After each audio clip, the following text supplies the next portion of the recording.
That is politics. That is politics. All these things in the boardroom does not matter.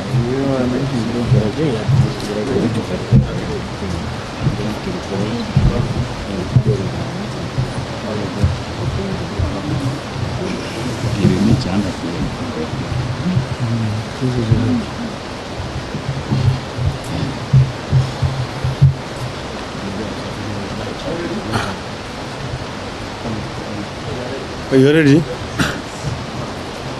Well, ladies and gentlemen, this is a statement on the flood emergency in Nairobi. And it's a statement that we're making after extensive meeting with the representatives of Nairobi, that is honorable members of parliament, and also with the governor of Nairobi.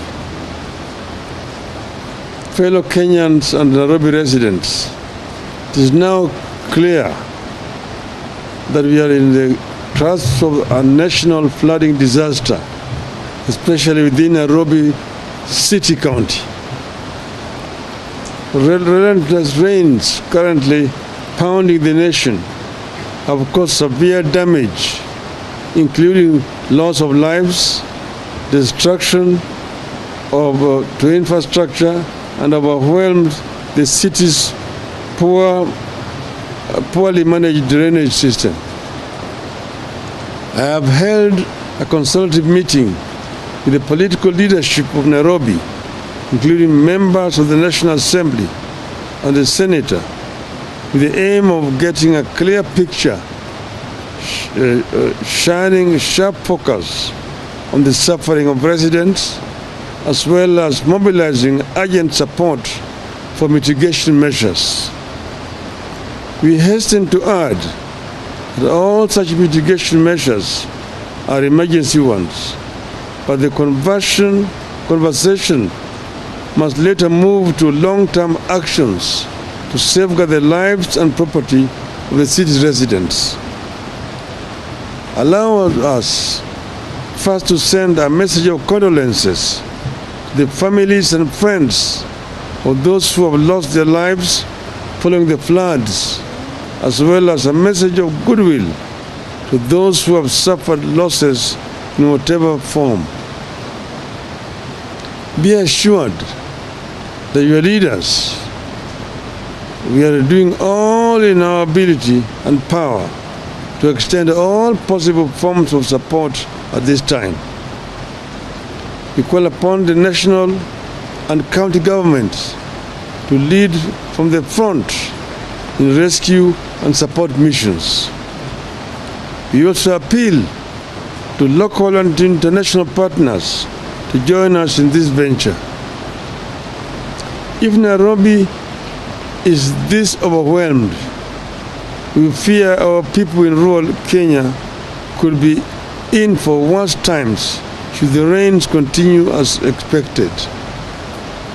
We therefore call on our county governments to learn from Nairobi's helplessness and do better for our people. And we have seen on television screens conditions in several parts of our country. As of this morning, the general outlook in parts of Nairobi has been as follows. Severe flooding has covered all the roads in the Kamkunji area. Flash floods from the Nairobi River have devastated homes in various informal settlements, including Majengo, Kitui Village, Kinyago, Kanuku, Blue Estate, Motherland, Mlolongo, Mugunda, and Kiambu.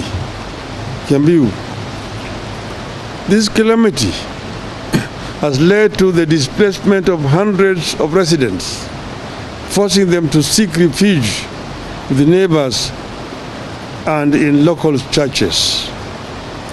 The footbridges connecting the neighborhoods of Mbakazi and Makadara have been washed away due to the raging waters. The residents of these affected areas many of whom are employed in the nearby industrial area, now have to walk longer distances to reach their workplaces. In Embakasi West constituency, all footbridges at Escalating, City, Carton have been swept away. 1,500 households displaced at Escalating, City, Carton by Nairobi River bursting its banks. 700 households in Kariobangi South displaced by storm, water and sewage bursts. 1,000 households displaced by storm, water and sewage bursts in Molem Ward. 1,000 homes affected by storm water in Umoja 1 and Umoja 2. 2 children's homes displaced by storm water, and over 500 orphans have no place to sleep.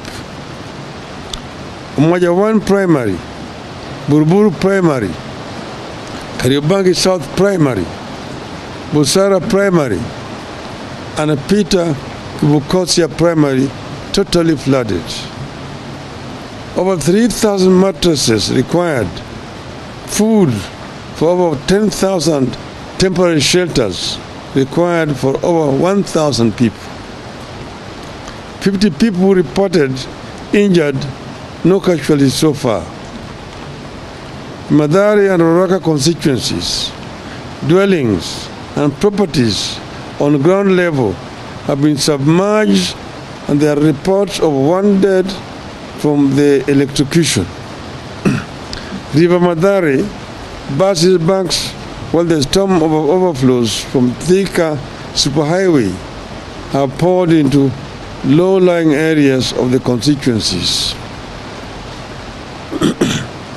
The Madari ground situation is currently as hereunder. Households affected are 5,200. Total number affected are about 14,000 individuals. Temporary shelter is currently at Madari Special School for displaced residents from Huruma and Kiamaiko. Those displaced from hospital ward and Mabatini are sheltered temporarily at Madari Vocational Training Center and ODM office. With regard to the destruction of infrastructure, the following bridges have been completely swept off. Gumba Bridge joining Madari Mabatini Ward and Ruaraka Utalii Ward. 4B Bridge joining 4B in Hospital Ward and Ruaraka. Madari North Kiamaiko Bridge joining Huruma Ward in Madari and Madari North in Ruaraka. DP Bridge joining Mlango Kubwa Village and Kosovo Hospital Ward in Madari. Thiga Bridge joining Hospital Ward and Mlango Kubwa Village 2. Humanitarian assistance needed immediately include foodstuffs, blankets, mattresses, water and medicines. Long-term assistance needed include building materials to reconstruct houses for those displaced and financial assistance to resettle those who had built on riparian land near the river. In Kibra constituency, the situation is as follows. Up to 810 households have been displaced and 4 people presumed dead. 2 bodies have been retrieved while 2 are yet to be located. The bridge connecting Sarangombe and Langata has been washed away. We beseech residents to immediately move to higher ground to avoid being caught in more flooding. In Embakasi South constituency, the unfolding situation is as this. Nairobi River has broken the banks and swept into Kware Primary School, where it is about 3 feet high. It has covered the houses at Kimondo area and has filled the Bimji quarry hole. In Kwanjenga, the water has backed up the road all the way to Ebenezer's shop. In Kwaruben, the whole of the lower Ruben is underwater. The 3 bridges connecting Kwaruben and Makadara have been swept away. That is the Sinai Ruben Bridge, the Lungalunga Ruben Bridge, and the Kingston Ruben Bridge. The Kwara Sinai Bridge has also been swept away. There are clear indications that any existing emergency systems are overwhelmed and will not cope the more the disaster unravels. It is therefore our urgent appeal that 1. The President and government hereby declare the floods a national disaster and immediately activate all emergency mechanisms, including military disaster response teams. 2. The Red Cross moves to launch an emergency disaster support kitty to assist families affected by the flooding for urgent distribution on a case-by-case basis. As we speak, the Azimio members of Parliament assembled here have already put together the sum of Kenya shillings 1 million as a start, which shall be given to the Red Cross in Nairobi for distribution to the affected people. The county and national governments unveil a robust, that is 3.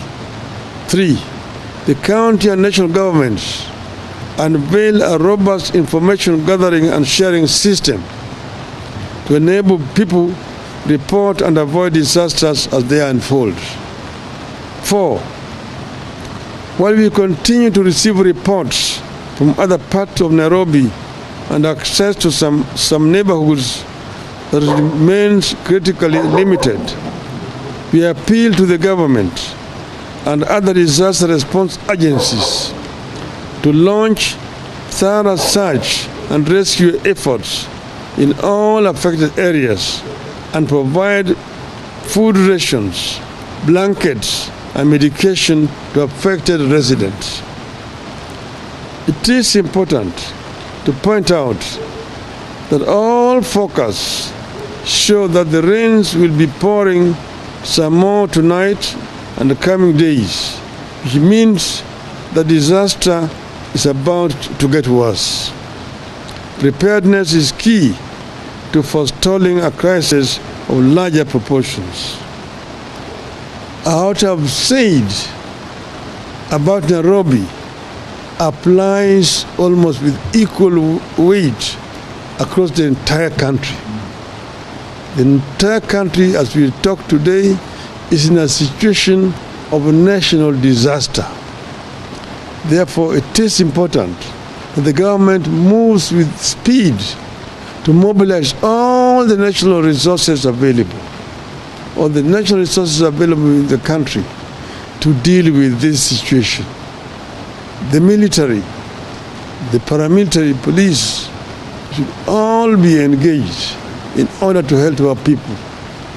Across the country, you've seen Tana River, you have seen Baringo, you have seen Mandera, you have seen Homa Bay, you have seen Nyando, you have seen Busia, you have seen, it's all over the country. Even in some of the most unlikely places, there is disaster. As we go through all this and seek help, I believe that all Kenyans believe that as a country, we deserve better and we can do better. I believe that as a country, we can do better than crying for help when rains come and crying for help again when rains fail. We can do better. End of the statement.